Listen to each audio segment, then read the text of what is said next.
From the moment we're born, aren't we persuaded to wail as we take that first breath with the slap of our tail? It's the dash that matters, the time in between, when we make the impact, the difference. You know what I mean. As we get older, we start to realize the importance of the dash. Looking back, we can see it goes by in a flash. A lion's roar, so the experts say, is to communicate and intimidate in a loud, deep way. I believe that over the years, that's what we all do too. We build up our life's roar, just like the animals do. Perhaps for some, it's their natural courses, but for others it's not. Could it be lack of resources? Thank God for the influence of great mentors and teachers, of best friends and sisters and friends and preachers. I had no roar at all, surprisingly, in my early childhood years. In fact, I never raised my voice. Perhaps it was fear. My roar was always laughter and was always in fun. I was always the clown. I guess that's just how it was done.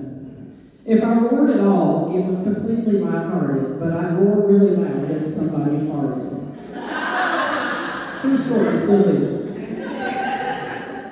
I people pleased because that was me. If I was busy pleasing you, you'd never see the real me. We don't know the troubles of most folks we know, so check your roar at the door and just roll with the flow. In my formative years, I learned to survive because I'd never been taught that what I needed was to thrive. In my 20s, I roared, but I was not ready to grow. I just didn't know what I just didn't know.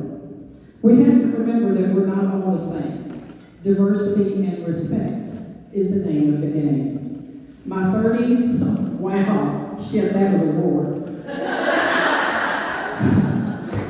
Happiness and success was what we're all reaching for, right? My 40s, educational, and that's an understatement. And sometimes roars come in the form of an overpayment. I'm not gonna lie, that decade was by far my best. I roared with laughter, and I learned so much. I hope your 40s were just as blessed.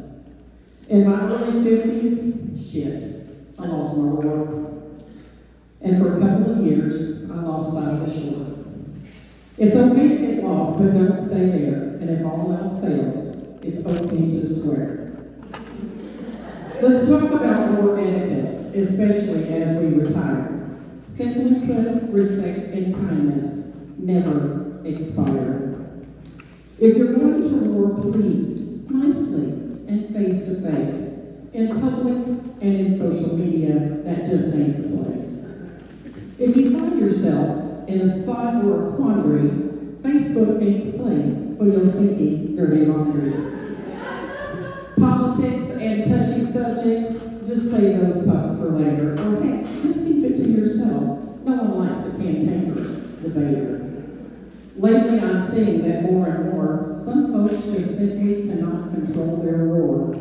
If you find yourself in a spot like this, and you feel the need to over-roar, take a deep breath and count to 3, and then say nothing more. Once it's out there, you just can't take it back. A roar can be offensive and perceived as an attack. No one enjoys an ugly roar, and you should see your face when you've unleashed a roar devoid of kindness and grace. And roaring makes my head hurt, and honestly, stress gives me zits. Quite frankly, this whole roaring thing can really be the pits. The lion, well, his roar is his voice, but you and I, my friends, we have a choice. Thank you.